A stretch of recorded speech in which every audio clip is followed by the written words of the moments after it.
Sekarang kita teruskan dengan permasalahan pengambilan pil. Dan masalah ni memang banyaklah yang ditanya kepada ustazah, ya. Boleh ke tidak saya ambil pil, ya? Boleh tak saya nak tahan haid saya? Saya kalau boleh nak pergi sana, saya nak buat ibadah sepanjang saya berada di Mekah, ya. Jadi kalau kita tengok di sini, ya, pengambilan pil ni banyak, ya. Ada yang Nodit, Mavlon, Yasmin, Mercilon, macam-macam, ya. Jadi adalah Noculet, ya, Sonulet lah, macam-macam, ya. Itu semua adalah pil-pil yang digunakan oleh jemaah haji, ya. Ada pil untuk orang kata untuk menahan haid dan ada pil untuk mengatur kitaran haid. Ya. Jadi secara asasnya memang tidak digalakkan, ya, sebab kita tahu ini adalah fitrah yang Allah berikan kepada kita. Sebagai seorang perempuan, haid itu adalah fitrah. Ya. Memang diberikan kepada anak-anak Adam ni. Ya. Jadi buat apa kita nak tahan? Jadi hukum dia tu harus, ya, tapi tak digalakkan, ya. Sebab apa? Semua pun kita boleh buat. Ya, Sayyidatina Aisyah sendiri pun datang haid ketika menunaikan haji. Ya, Nabi kata buatlah semua ibadah tu melainkan tawaf sahaja. Jadi kalau kita nak ambil juga, pastikan kita dapat nasihat daripada pakar-pakar yang adil, ya. Ubat yang digunakan pun tidak memudaratkan kita dan kita biasakan dulu ubat tu. Ya, mungkin 3 bulan sebelum kita pergi ke Mekah supaya dia dah biasa dengan badan kita, dengan tubuh kita. Ya, jadi bila kita tengok, ya, berdasarkan pengalaman ustazah lah juga, ada yang ambil ubat dia jadi keluar lagi banyak, ya. Ada yang ambil ubat dia jadi okey saja, ya. Ada yang ambil ubat tapi darah keluar tak tentu, stain, keluar sikit-sikit, jadi kadang-kadang lagi susah, ya.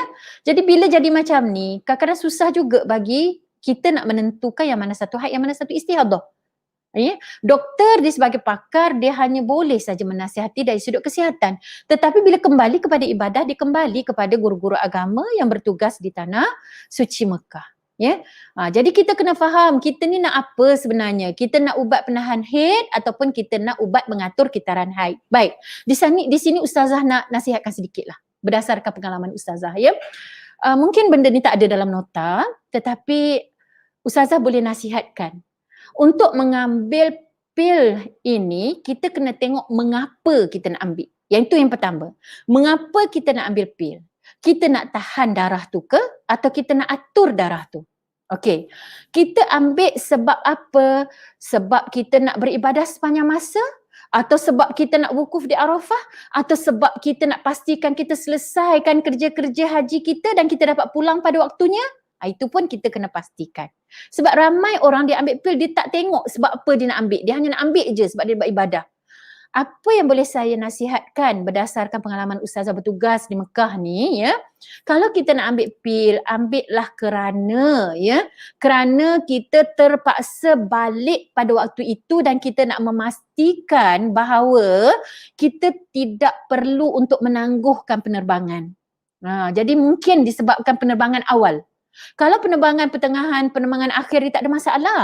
Dia masalahnya penerbangan 1 sampai 10 atau 1 sampai 15. Ya, dia berlaku dalam tempoh kalau kita habis bermabit di Mina pada 13 hari bulan, biasanya pada 15 hari bulan kita dah nak berangkat dah. Jadi 2 hari. Takut kita tak sempat untuk tawaf pada ketika itu. Tawaf itu rukun. Jadi orang-orang yang terpaksa balik pada waktu itu dan dijangka haid pada waktu itu yang kita kata boleh dia untuk berusaha mengambil pil untuk menahan haid. Ya, bukan kerana sebab saya nak wukuf di Arafah. Sebab kalau duduk di Arafah tak ada masalah. Kita boleh je berwukuf, ya. Hanya tak boleh solat. Ya, jadi jangan kita fikirkan yang bab wukuf tu tadi ataupun bab banyakkan solat di masjid. Bukan itu. Yang kita nak pastikan kita dapat pulang dan kita dapat menyelesaikan tawaf kita. Jadi kalau kita nak ambil ubat itu, ya, kalau nak diaturkan, kita kena jumpa doktor bagi tahu aturan haid kita. Yang kita jangka mungkin datang pada waktu itu, maka doktor akan berikan ubat untuk mengatur kitaran haid. 21 hari makan, 7 hari berhenti, 21 hari makan, 7 hari berhenti, dan waktu berhenti itu kena, waktu makan itu kena pada waktu kita nak balik. So masa tu tak datang haid. Itu mengatur. Kalau menahan pula, kita biarkan saja dia keluar sampailah bulan yang kita nak pergi, tetapi kita tahu bahawa waktu kita nak balik nanti darah akan keluar.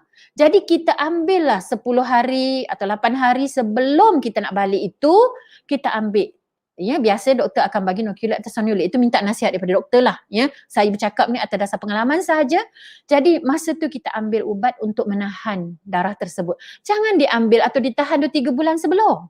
Sebab kalau tahan 2-3 bulan sebelum berdasarkan pengalaman, kadang-kadang dia keluar juga stain. Susah untuk kita menentukan yang mana satu haid, yang mana satu istihadah. Sebab kadang-kadang dia keluar pada waktunya. Jadi bila jumpa dengan ustazah akan kata itu haid. Tetapi sebab dia stain sampai 15 hari tak cukup pun 24 jam. Bila tak cukup 24 jam, kita mungkin kata itu bukan haid sedangkan dia tak solat dah selama 15 hari tadi dan dia tak tawaf. Sedangkan waktu tu dia istihadah. Tapi kita tak boleh nak selesaikan nak kata itu istihadah pada waktu tersebut. Ya?